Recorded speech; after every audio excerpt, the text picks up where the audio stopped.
আসসালামু আলাইকুম সবাইকে। আজকে পবিত্র জুম্মার দিন। আমরা চেষ্টা করি জুম্মার দিনটাকে খুব সুন্দরভাবে আমলের সাথে কিভাবে সাজানো যায়। আসলে সবচাইতে গুরুত্বপূর্ণ বিষয় ওইটা যে জুম্মার দিন আপনার একটা সময় আছে যেই সময়টা দোয়া কবুল হয়।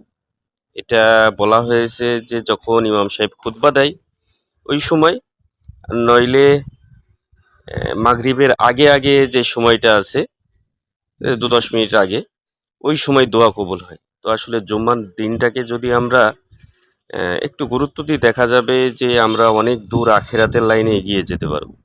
তো আমরা এই ২ সময়ের ভিতরে চেষ্টা করি যে মাগরিবের আগের যে সময়টা, এই সময়টা একটু দোয়া করার জন্যে। আমরা দোয়া করা, ভরপুর দোয়া করা শিখি। এটা আমাদের মসজিদের ইমাম সাহেবের কাছে একটু জানি যে ইমাম সাহেব আমরা কিভাবে দোয়া করি, কিভাবে দোয়া করলে দোয়াটা কবুল হয়। দোয়াটাও শেখার ব্যাপার। তো যার কারণে আমাদের চেষ্টা করতে হবে এবং শিখতে হবে। ভাই চেষ্টা করতে হবে, চেষ্টার বিকল্প কিচ্ছু নেই। তো সবাইকে ধন্যবাদ। জুম্মার দিনটা সবার ভালো কাটুক।